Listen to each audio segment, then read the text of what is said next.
Hello everybody, and welcome to this video, which is kindly sponsored by Squarespace. So today I'm going to take you on a little bit of a back-end tour of elements of Squarespace. So you can see we've got the website pages, etc., but we've also got a style section in the editor. So if you want to edit the appearance of the entire website without having to customize every single heading, text and button, then you can do it there. You've got the assets section. So as you can see, I'm actually a pretty terrible back-end organizer because all my assets, that's the various files you upload to the website, they just live in one massive folder in the asset library. Whereas if you go up to the top, you can see there is actually an option to add separate folders. So you can have different assets in different folders for different pages. You can upload new assets if you want to use them later on. And you can check on each asset. You can rename it, or you can check on the details. You can see here this is a HD JPEG of about a megabyte in size. And then there's the SEO optimization page, search engine optimization. You can see my SEO score is not particularly brilliant. I've got some few immediate tips on what I might be able to do to change that. You've also got a traffic area. You can see the website for some reason was very popular in early October. And they've got tutorials and tips and videos and so forth telling you how you can further optimize your website if you want it to appear higher and higher in Google rankings. So lots of nice features. So if after all these little mini tutorials I've been doing, you think you could build a website for maybe ideally naval history purposes, but you never know, you might want to do it for some other reason, then head over to squarespace.com/Drakenfell. You can get a free trial, and once you're ready, that little link will give you 10% off your first website or domain. So thanks once again to Squarespace for sponsoring the video, and on with the main show. Hello everybody, it's been a while since we spoke about a museum or a museum ship that I visited, and since I've got a whole bunch of stuff from Scandinavia to do, still some stuff from Australia to do, and of course all the stuff I recorded and photographed while I was in Japan to do, I was going through my list of places I have visited and taken many photographs of, but haven't yet published a video on, and I realised that all the way back now, well, last year, but almost 2 years ago, I was in the National Naval Aviation Museum at Naval Air Station Pensacola. So let's have a talk quickly about some of the aircraft, both common and unusual, that you can find in this rather wonderful institution. Now, just a quick heads up before we go on, I must point out the museum is on the grounds of Naval Air Station Pensacola, which means that US citizens can get in easily enough. Just make sure you take some form of proper ID with you. But for foreigners, it's a little bit more interesting, shall we say. You can get in, but make sure to check how to do so before you go. And when you do, it might be worth taking a printout of exactly why you're going there, what forms of ID you're bringing, and under what authority you're going. Because I was taken there very kindly by a member of the staff there, but thanks to a security guard who, I must say, was not a Navy personnel security guard, he was a private contractor, but let's just say he didn't necessarily understand exactly what the regulations were, and so we ended up driving around the perimeter of NAS Pensacola twice before we eventually got in, and then it turned out that the museum is actually at the southeastern end of the Naval Air Station. The access point's at the western end, so we ended up driving the full length of the NAS Pensacola perimeter 3 times just to get in. But nonetheless, one of the first things you'll see when you get in, apart from the 2 aircraft you've just seen a minute ago hanging over your head, are a series of model ships, because of course it's the Naval Air Station, so it's charting US Naval Aviation. This particular fine vessel is the USS Pennsylvania, not the battleship that was at Pearl Harbor, but its predecessor, the armored cruiser. And you can see there's a little flight deck strapped onto its back, because of course this was the first ship in the US Navy to conduct fixed-wing air operations. Some of them admittedly very brief naval air operations, defined by the time it took the aircraft to get from the ship to the water's surface, but others were considerably more successful. They've also got a rather interesting comparison set of models, as you can see here, the USS Langley, the first aircraft carrier of the US Navy, and in the background a model of the USS George H.W. Bush, which is the final Nimitz-class supercarrier. And you can see the size difference even in this photo, and of course I'm much closer to the Langley model, so that's a foreground enlargement for you. but it does give you a good idea of side by side just how much bigger modern aircraft carriers actually are. Flip the view around so the Nimitz class is in the foreground, and yeah, now Langley looks considerably smaller, doesn't she? But let's go back to the early days of US Navy aviation, and indeed back to the time period the channel actually covers, with the Sopwith Camel. Yeah, there's an aircraft you probably didn't expect to see in US markings, but nonetheless, this is in fact a Sopwith Camel. And the reason that this British aircraft is one of the earliest US Navy aircraft is that despite the US being the originator of powered flight, with the Wright brothers, of course, by the mid to late stages of World War I, Britain, France, and Germany had gotten quite the lead in modern combat aircraft over the US. And so when the US joined the war, one of the first things they did was get their hands on a bunch of the latest and greatest Allied aircraft. And the Camel has a dual purpose in US naval aviation history, because one Lieutenant Junior Grade David S. Ingalls flew a Camel with the Royal Flying Corps, as it was at the time, and became an ace pilot while doing so, thus being the first US naval aviator to become a fighter ace, even if he was flying with a foreign air force. And then, immediately after World War I, a half dozen Camels were acquired by the US Navy for testing purposes, and much as some Camels in the Royal Navy and the related 1.5 Strutter had been, they were installed on the turrets of battleships on little flying-off platforms, and then used in this particular case for testing aboard USS Texas. So actually there is a link between this aircraft and USS Texas, obviously over in Galveston. And then there's this thing, the Fokker D7. Yes, that's a German aircraft. Why on earth is a German aircraft in the museum? Well, it's not actually a trophy. One or two other aircraft in there are, but this one is an example of, obviously, the D7, but a small number of D7s, being considered one of the most advanced fighters in the world at the end of World War I, were taken back to the US and used as both flight trainers and as examples from which US manufacturers could learn in order to manufacture better aircraft. So it was also flown by US Navy pilots.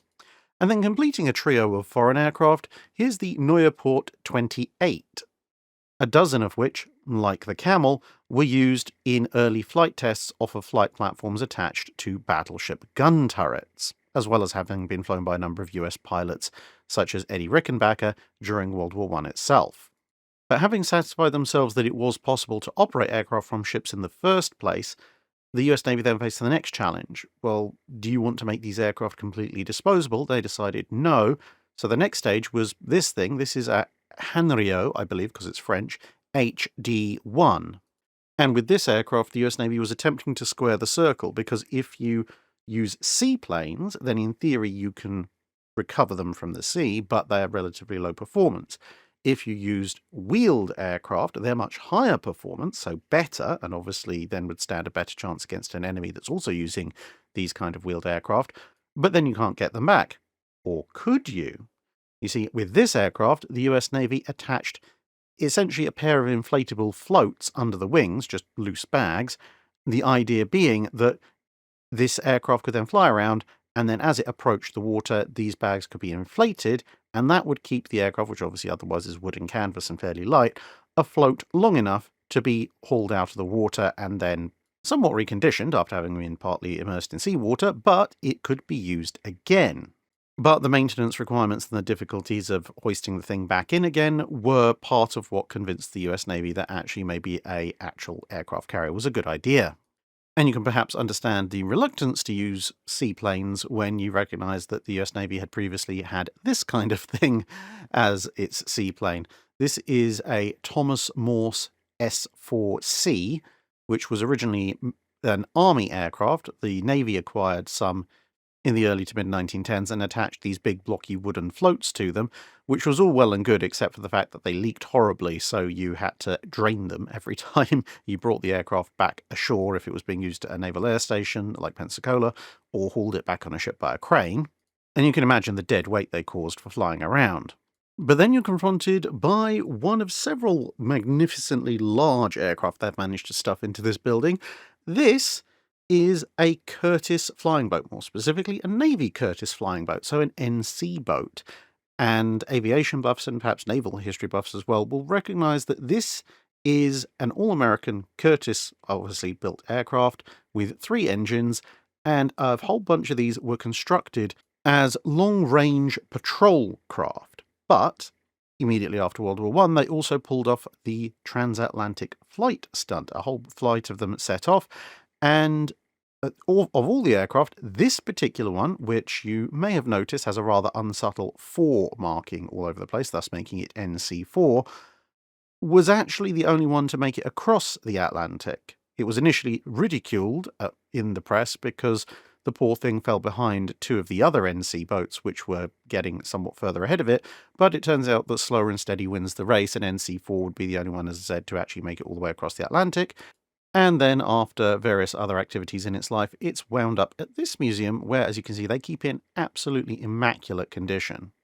And for the air purists among you, did you spot the deliberate mistake? Yes, well, you can stop throwing things at the screen.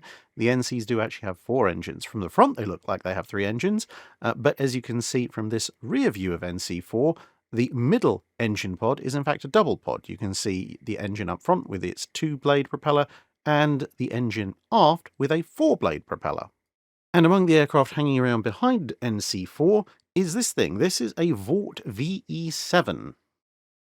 A distant ancestor of the F4U Corsair, this was a plane that could be fitted with either wheels or floats, but in its wheeled version, it was the first type of aircraft to ever take off from a US Navy carrier.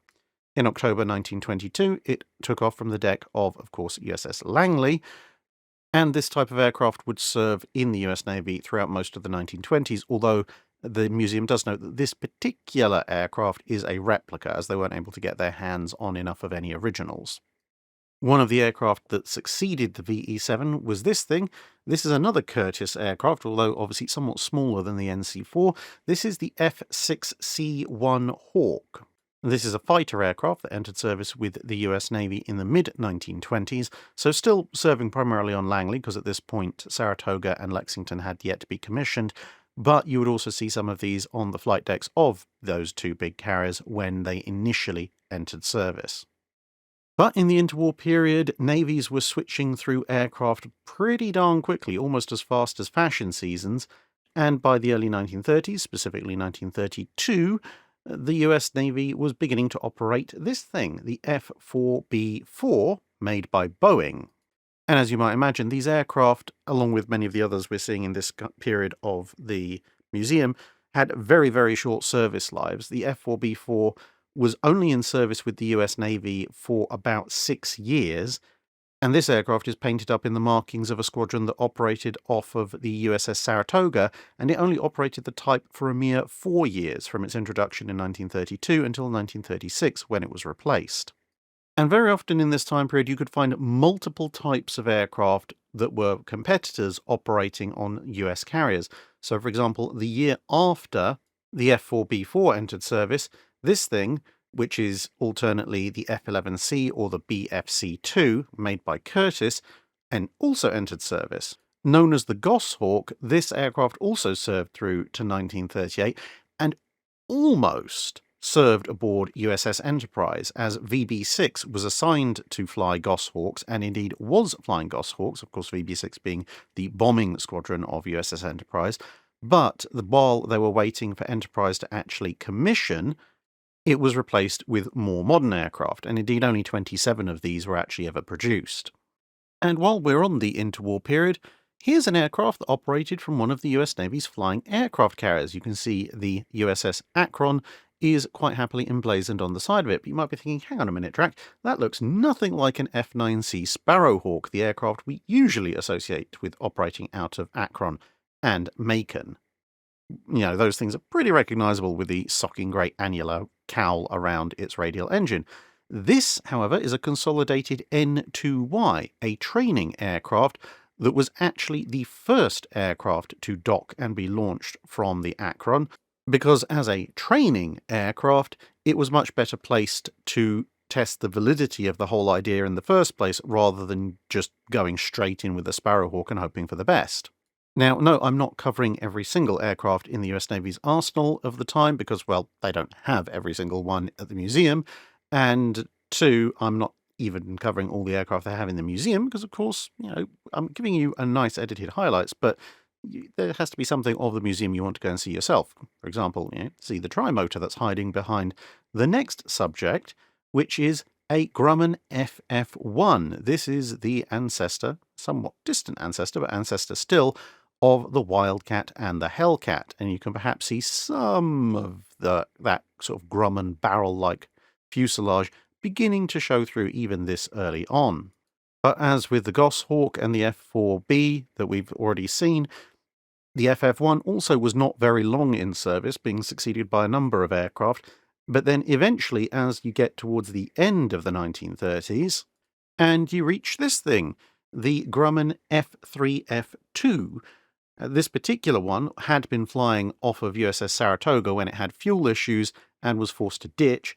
It was then salvaged in the late 80s and early 90s and restored to its current condition. And you can see quite easily how it's an evolution of the FF1, with obviously a couple of prototypes and a full build run in between. And it's beginning to look an awful lot more like the F4F, the Wildcat. Perhaps seen here in a colour scheme that you don't usually associate with Wildcats, because obviously the vast majority of pictures you see are of them operating in the Pacific in some variation of blue. But this is in a kind of a halfway house between the pre-war silver and yellow of the US Navy. But in this case, this is in a silver, yellow, and blue colour scheme that actually is from a training unit. Because this is an F4F3, so a fixed-wing variant, rather than a folding-wing one, and it served briefly aboard USS Wasp, but that's not where it met its end, because it was transferred to a training squadron with the advent of the folding-wing F4F4s and so forth, and it was actually aboard USS Wolverine, the paddle steamer carrier training vessel in Lake Michigan, when a landing accident meant it went over the side. And so, like a number of other aircraft in the museum, it was eventually dredged up, in this case in 1990, restored, repaired, and put back on display. And then parked up next to it with its wings folded, this is an SB-2, not an SB-2C Helldiver. This is an SB-2U Vindicator. This is in fact the only surviving Vindicator in the world, and it's another of the aircraft that was fished off the bottom of Lake Michigan, having crashed while serving on USS Wolverine. And while it does look like a fairly modern aircraft, cowled radial engine, monoplane wing, etc., etc., the difference between the Vindicator and the Dauntless, which superseded it in US Navy service, is that this is a monoplane, very modern looking, but still fabric covered aircraft, whereas the Dauntless was an all-metal aircraft. Now, some Vindicators would remain in US service, and some of them even served at the Battle of Midway. That didn't go very well. And speaking of both Dauntlesses and Midway, here's a Dauntless. But not just any Dauntless, this is both a rare and historical Dauntless. You see, this is a very early example, an SBD-2, very few of which survived even World War II, let alone to the present day. And the reason it has quite a significant place in history is because this aircraft was actually ashore on Ford Island during the Pearl Harbor attack.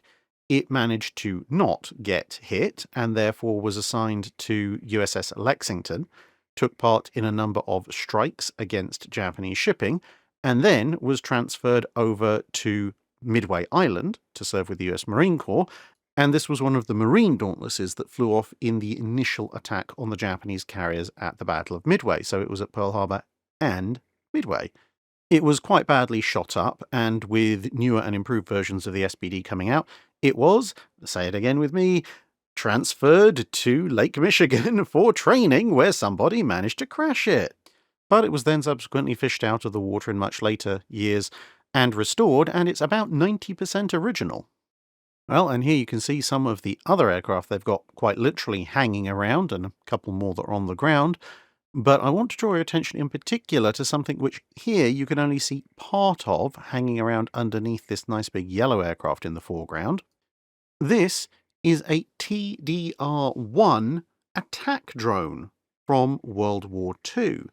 Now, you might think attack drones are a much, much newer thing, but no, this is actually a genuine World War II thing. You can probably see from the line of the fuselage it doesn't have a cockpit.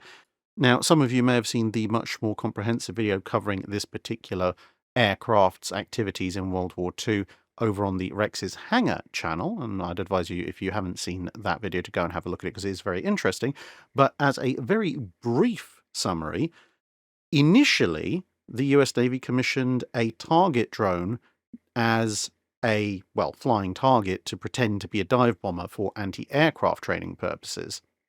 But since it turned out that the drone actually simulated a dive bomber very well, someone thought, well, why don't we strap bombs to it and actually make it a dive bomber without putting pilots at risk? There was a little bit of a diversion, as the first offensive version was actually designed to carry a torpedo. They switched that out for a big bomb, but then they switched over again from what was that known as the TDN one to this thing, which is the TDR one. And as you can see, for some reason, they decided to put the bombs underneath it. Personally, given it's a one-way attack drone, I would have built the warhead inside it. But then again, obviously, you can look at the more comprehensive video to find out why they made some of those design decisions. But it was used remotely controlled from an Avenger rigged up with the control equipment. So the Avenger would take off, then these things would be launched, and then the observer seat in the Avenger would be taken up by the controller, and they would basically fly it like you would fly a giant remote control aircraft until you got close to a target, at which point obviously the Avenger would stay out of anti-aircraft range and orbit, allowing the controller to observe where his little drone was going and then fly into the target. Now, of course, not all of the drones actually got to the target. Some would crash en route and one or two would be shot down, but a reasonable number of them actually hit. However, partly due to the extremely complex nature of this squadron's operation, the squadron that was formed to operate these things was actually disbanded before the war ended. Another reason was that the remote control attack drone, as exemplified by this thing, it was thought, about to be superseded by things like the radar-guided BAT bomb, or BAT bomb. That's not the one with the incendiary bats in it, it's a completely different thing, but nonetheless. Looming nearby is a Catalina. Well, in fact, you can see there are actually two Catalinas. There's the fuselage of a Catalina down on the floor, and then a whole Catalina merrily floating above everybody. The Catalina, of course, being an extremely valuable and important flying boat used during the Second World War by multiple air forces and multiple navies at that point, including the US Navy. And so of all the aircraft to have multiple bits of different examples scattered all over the museum, the Catalina is probably one of the most suitable for that.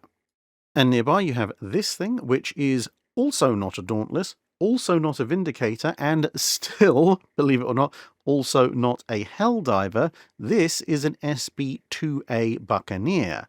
This was actually a competitor with the SB-2C, albeit it also didn't postdate the Dauntless by all that much, but in the end it turned out to be prone to vibration, buffeting, and rather clumsy because it was underpowered for its size, and so it was used, but not really ever used on the front lines, used primarily as a trainer, because honestly, if you could get used to flying a Buccaneer in training, and then someone gave you the controls of a Dauntless, well, suddenly combat would seem fairly easy. And even being handed the controls of an SB-2C, which was a somewhat perhaps less delightful situation to be in, well, it at least still had engine power, which this thing really, really did not.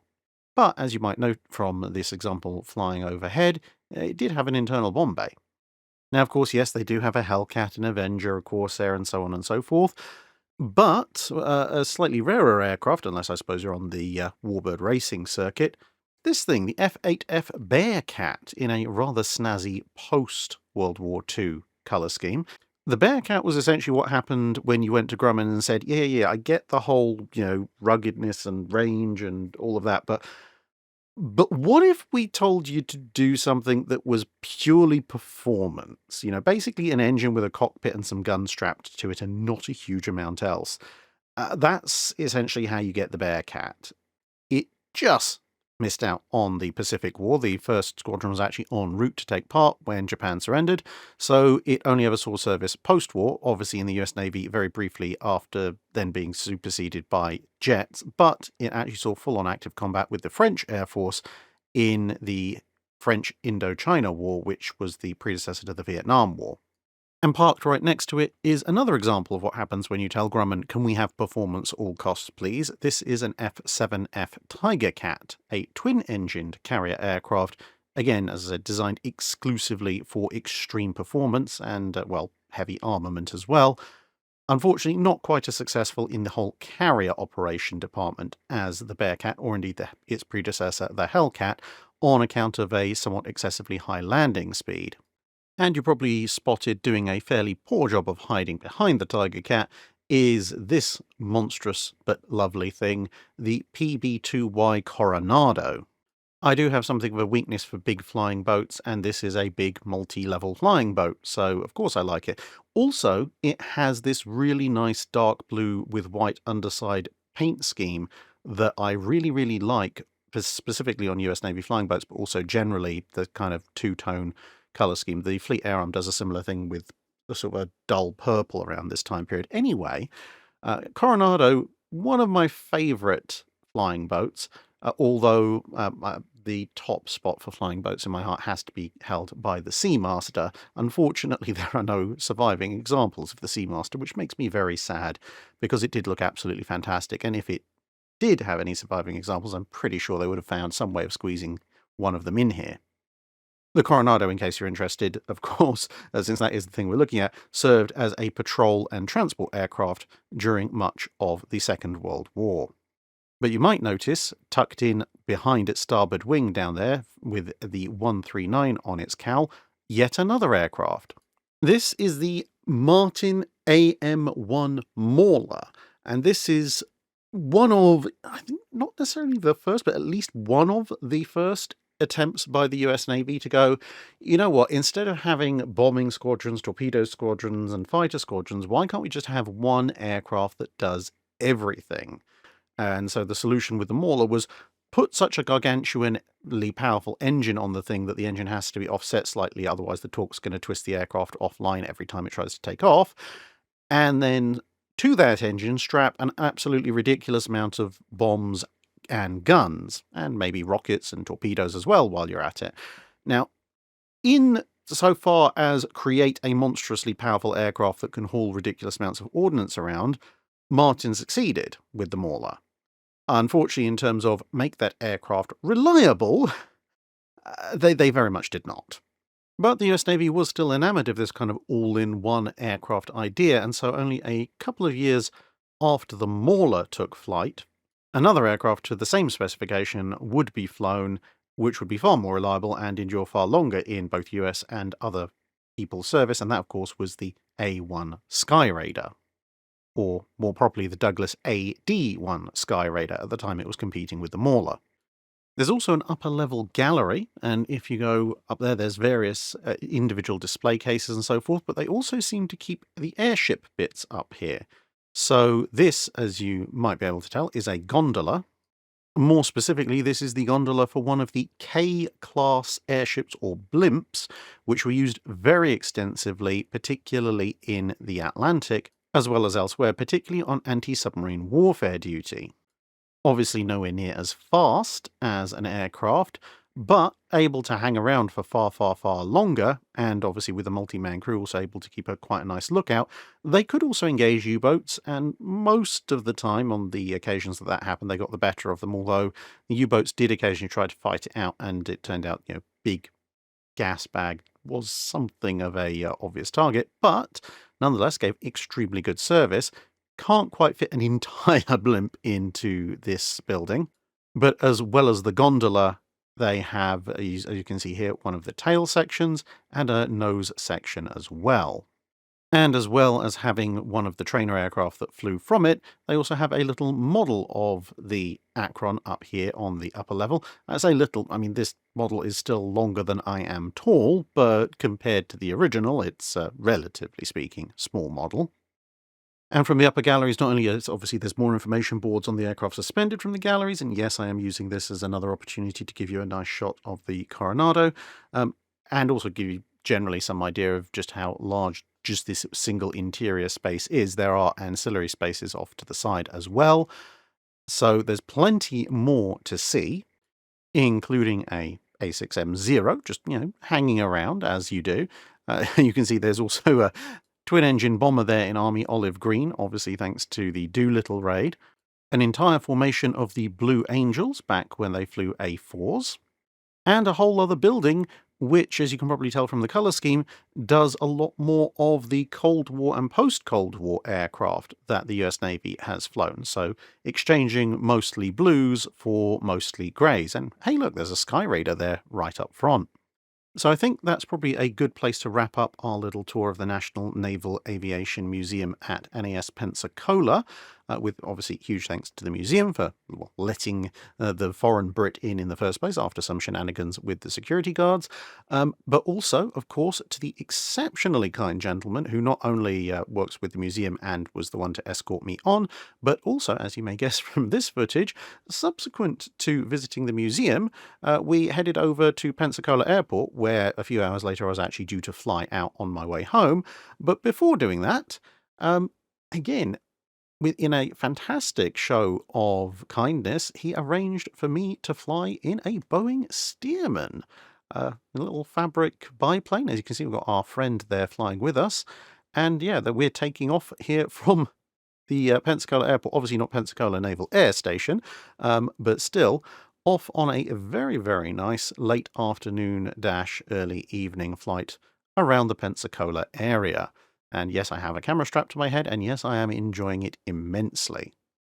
I do actually have 2K 60 FPS footage of the entire flight, but rather than just subject you to an hour and a half of buzzing around the southern coast of the US, if you're interested in most of the rest of it, I will put most of the rest of it up on my Patreon page for people to have a look at there. So yeah, definitely recommend a visit to the Aviation Museum. It's really, really interesting, really well curated. The aircraft are in absolutely magnificent condition, and unlike some museums, they haven't given way to the whole let's have 6 words on everything so that people with an attention span of a goldfish will be able to read everything. They actually have fairly extensive information on each of their signboards about the aircraft, so even if you know almost nothing about them, you can come away with at least a decent understanding of what they were and what they did and how many were produced and so on and so forth. So with that said, thank you very much, and I hope to see you again in another video sometime soon. Bye for now.